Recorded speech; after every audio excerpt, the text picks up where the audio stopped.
നോസ്ഫെറാട്ടു. ഇതൊരു movie review മാത്രമല്ല, റെക്കമെൻഡേഷനും കൂടിയാണ്. കാരണം കുറേ നാളായിട്ട് ഇത് കാണണമെന്ന് ആഗ്രഹം ഉണ്ടായിരുന്നു. ഫൈനലി തിയേറ്ററിൽ പോയി കണ്ട് and I loved it. Plus ഇന്നലെ ഓസ്കർ നോമിനേഷൻസ് ഇറങ്ങിയിട്ടുണ്ടായിരുന്നു. അതിൻ്റെ അകത്ത് ഈ മൂവിക്ക് ഒരു 3-4 നോമിനേഷൻസ് കിട്ടിയിട്ടുണ്ട്. So I feel it's a best time to recommend this to you all. So Nosferatu horror ജോണറിലെ ഒരു മൂവിയാണ്. ഹൊറർ എന്ന് പറയുമ്പം ഈ റീസെൻ്റ്ലി ഹോളിവുഡിൽ നിന്ന് ഇറങ്ങുന്ന ഈ ലോ ക്വാളിറ്റി ജംപ് സ്കെയർസിൽ മാത്രം റിലൈ ചെയ്തു പോകുന്ന ഹൊറർ മൂവീസ് പോലെ അല്ല ഇത്. This is A high quality horror film. ഒരു സിമ്പിൾ കമ്പാരിസന് വേണ്ടി പറയുവാണെങ്കിൽ ഭ്രമയുഗത്തിൻ്റെ അകത്തുള്ള ഹൊറർ പോലെ സിമിലർ വൈബുള്ള ഹൊറർ ഫിലിമാണ്.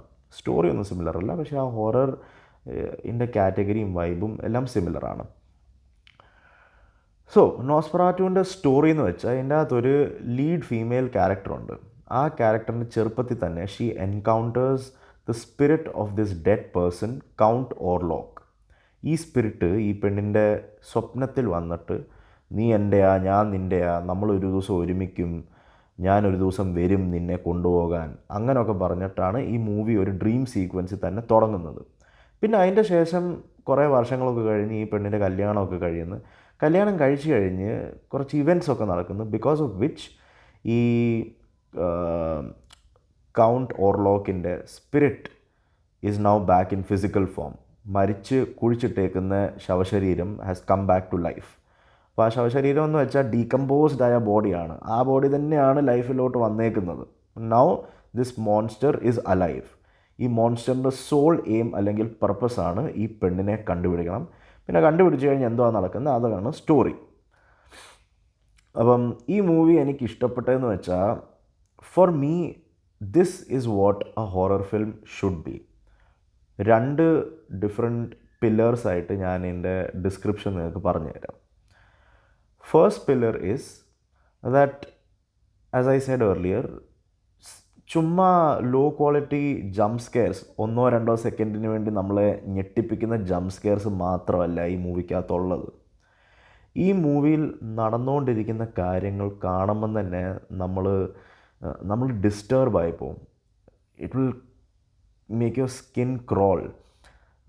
ഗ്രോസ് എന്ന് പറയാം, വയലൻസ്, വേറെ ലെവൽ വയലൻസ്. നമ്മളിപ്പം മാർക്കോയ്ക്കകത്തൊക്കെ കണ്ട വയലൻസ് പോലത്തെ വയലൻസ്, ഗ്രോസ് സാധനങ്ങൾ, ഡിസ്റ്റർബിങ് കാര്യങ്ങൾ. അത് ഈ മൂവിക്കകത്തുള്ള ക്യാരക്ടേഴ്സ്, ഹ്യൂമൻ ക്യാരക്ടേഴ്സ് ആയാലും പിന്നെ ആനിമൽസിൻ്റെ കൂടെ കുറേ സീക്വൻസസ് ഉണ്ട് ഈ മൂവിക്കകത്ത്. അതും വളരെ ഡിസ്റ്റർബിങ് ആണ്. അപ്പം ഹ്യൂമൻ ക്യാരക്ടേഴ്സിനെ കുറിച്ച് പറഞ്ഞാൽ lead actress Lily rose Depp portray ചെയ്തേക്കുന്ന ആ ക്യാരക്ടർ ഇടയ്ക്കിടയ്ക്ക് പൊസസ് ആയിക്കൊണ്ടിരിക്കുന്ന സമയത്ത് ആ പെണ്ണിൻ്റെ ബോഡി ഇങ്ങനെ അങ്ങ് ട്വിസ്റ്റാകുന്നു, ടേണാകുന്നു, വൈബ്രേറ്റ് ആകുന്നു, അങ്ങ് ബെൻഡാകുന്നു. അതൊക്കെ കാണുമ്പോൾ തന്നെ നമ്മളങ്ങ് ഞെട്ടിപ്പോവും. പിന്നെ അങ്ങനെ വേറെ കുറേ ക്യാരക്ടേഴ്സുണ്ട്. ഫിസിക്കലി എന്തുവാണ് പറയുന്നത്, ഡിസ്റ്റർബിങ് കാര്യങ്ങൾ കാണിച്ച് നമ്മളെ ഡിസ്റ്റർബ് അല്ലേ വല്ലാതാക്കുന്ന കുറേ സീക്വൻസസ് ഉണ്ട് ഈ മൂവിക്കകത്ത്.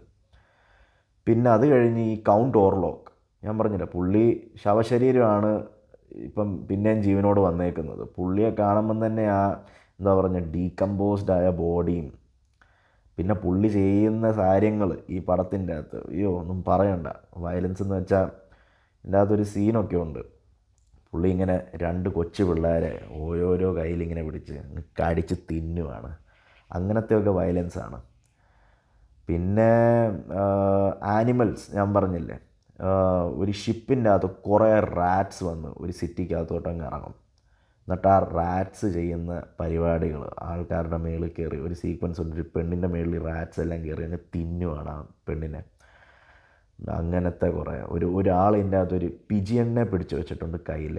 എന്നിട്ട് പിന്നെ അങ്ങ് സഡൻലി ആളങ്ങ് ആ പിജിയനെ, ലൈവ് ജീവനോടുള്ള പിജിയനാണ്, പ്രാവാണ്, അതിനങ്ങ് കഴിക്കാൻ തുടങ്ങും. അയ്യോ അതൊക്കെ ഞാൻ പറഞ്ഞില്ലേ, സ്ക്രീനിൽ നടന്നുകൊണ്ടിരിക്കുന്ന ഈവിൾ ഡിസ്റ്റർബിങ് കാര്യങ്ങൾ കണ്ട് ഓഡിയൻസ് ഡിസ്റ്റർബ് ആൻഡ് എന്താ പറയുന്നത്, വളരെ ഡിസ്റ്റർബിംഗ് ആയിട്ടുള്ള കാര്യങ്ങളാണ് ആസ് ഐ സെഡ് നമ്മൾ സ്ക്രീനിൽ കാണുന്നത്. So that is one thing which is making the audience uneasy, uncomfortable. അപ്പോൾ ഇങ്ങനത്തെ കാര്യങ്ങൾ. പിന്നെ second pillar is the overall setting of the film. Setting എന്ന് വെച്ചാൽ ഈ മൂവി സെറ്റ് ചെയ്തേക്കുന്നത് 1850s ജർമ്മനിയിലാണ്. അപ്പോൾ ആ കാലത്തെ architecture, gothic architecture, tall buildings, conical roofs, ആ കാലത്തെ ആർക്കിടെക്ചർ തന്നെ ഒരു ഫിയർ ഇൻഡ്യൂസിങ്, ടെൻഷൻ ഇൻഡ്യൂസിങ് ഒരു കാലഘട്ടം ബിൽഡിങ്സൊക്കെയാണ്. അപ്പോൾ അതുണ്ട്. പിന്നെ ആൾക്കാരുടെ ഫാഷൻ, പണ്ടത്തെ ഫാഷനല്ലേ, ഇങ്ങനെ ടൈറ്റ് കോർസെറ്റ് ഡ്രസ്സും വലിയ സ്കേർട്ടും, പിന്നെ ആണുങ്ങളിടുന്ന ഇങ്ങനെ നീളമുള്ള ഈ കോട്ടും സൂട്ടും, ഹംഗേറിയൻ കോട്ട് സൂട്ടും, അങ്ങനെയൊക്കെ ഇടുന്ന ഡ്രസ്സൊക്കെ കാണുമ്പോൾ തന്നെ ഒരു പേടിയൊക്കെ തോന്നും. പിന്നെ ഈ മൂവിയുടെ സിനിമാറ്റോഗ്രാഫിയും ലൈറ്റിങ്ങും എന്ന് വെച്ചാൽ, ഇതിൻ്റെ അകത്ത് സിനിമാറ്റോഗ്രാഫിയുടെ സ്പെഷ്യാലിറ്റി എന്ന് വെച്ചാൽ വളരെ സബ്ഡ്യൂഡ് കളേഴ്സാണ്, അൺസാച്ചുറേറ്റഡ് ആണ്. ബിക്കോസ് ഓഫ് ദാറ്റ് നൈറ്റ് സീൻസൊക്കെ ബ്ലാക്ക് ആൻഡ് വൈറ്റ് ആയിട്ടാണ് നമുക്ക് കാണുന്നത്, ഓൾമോസ്റ്റ് ബ്ലാക്ക് ആൻഡ് വൈറ്റ് ആയിട്ട്. പിന്നെ അത് ഡേ ലൈറ്റ് സീൻസ് ആയാലും വളരെ അൺസാച്ചുറേറ്റഡ് കളർ പാലറ്റാണ് യൂസ് ചെയ്തേക്കുന്നത്. പേൽ വൈറ്റ് അങ്ങനത്തെ കളർ സ്കീമും ഗ്രേ കളർ സ്കീമും. എന്ന് വെച്ചാൽ ജീവിതത്തിൽ കളറില്ലെങ്കിൽ എന്ത് ഡിപ്രസിങ് ആയിരിക്കും ജീവിതം. അതുപോലെ തന്നെയാണ് ആ ഡിപ്രഷൻ്റെയും ആ ഫിയർ, ആ ഈവിളിൻ്റെ ആ ഓവറോൾ ഫീല് കൊണ്ടുവരാൻ വേണ്ടിയാണ് ഇങ്ങനത്തെ ഒരു കളർ പാലറ്റ് യൂസ് ചെയ്തേക്കുന്നത്. And that is very effective. പിന്നെ ഈ മൂവിക്കകത്ത് മേക്കപ്പും സെറ്റ് ഡിസൈനും ഓവറോൾ, ഞാൻ പറഞ്ഞില്ല, കൗണ്ട് ഓർലോക്കിൻ്റെ തന്നെ മുഖമൊക്കെ കാണുമ്പം, പിന്നെ ഓവറോൾ സെറ്റിംഗ്, ഈ ആർക്കിടെക്ചർ. അപ്പം ഇങ്ങനത്തെ ഈ സെറ്റിംഗ് കാരണം തന്നെ ഒത്തിരി ഫിയർ ഇൻഡ്യൂസ് ആകുന്നുണ്ട്, ഈരിനെസ്, ക്രീപ്പിനെസ് ഇൻഡ്യൂസ് ആകുന്നുണ്ട്. അതിൻ്റെ കൂടെ സ്ക്രീനിൽ നടന്നുകൊണ്ടിരിക്കുന്ന കാര്യങ്ങൾ, അത് മനുഷ്യർ ചെയ്യുന്ന കാര്യങ്ങളാണെങ്കിലും മൃഗങ്ങൾ ചെയ്യുന്ന കാര്യങ്ങളാണെങ്കിലും, മൃഗങ്ങളോട് ചെയ്യുന്ന കാര്യങ്ങളാണെങ്കിലും. ഞാൻ എൻ്റെ ഒരു ആർട്ടിക്കിൾ വായിച്ചായിരുന്നു, ഈ മൂവിക്കകത്ത് യൂസ് ചെയ്തിരിക്കുന്ന റാറ്റ്സ് അതൊന്നും VFX ഒന്നുമല്ല.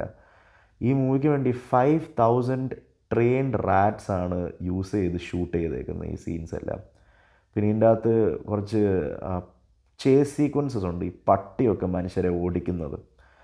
അതൊക്കെ റിയൽ പട്ടി യൂസ് ചെയ്ത് ഷൂട്ട് ചെയ്തേക്കുന്ന സീനാണ്. ഇതിൻ്റെ ആക്ടറിൻ്റെ ഇൻ്റർവ്യൂ ഞാൻ കണ്ടിട്ടുണ്ട്. പുള്ളിക്കാരൻ പറഞ്ഞ് ഷൂട്ടിങ് ചെയ്തുകൊണ്ടിരുന്ന സമയത്ത് തന്നെ പേടിയാണ്, കാരണം ഈ പട്ടികളെല്ലാം വളരെ അഗ്രസീവാണ്.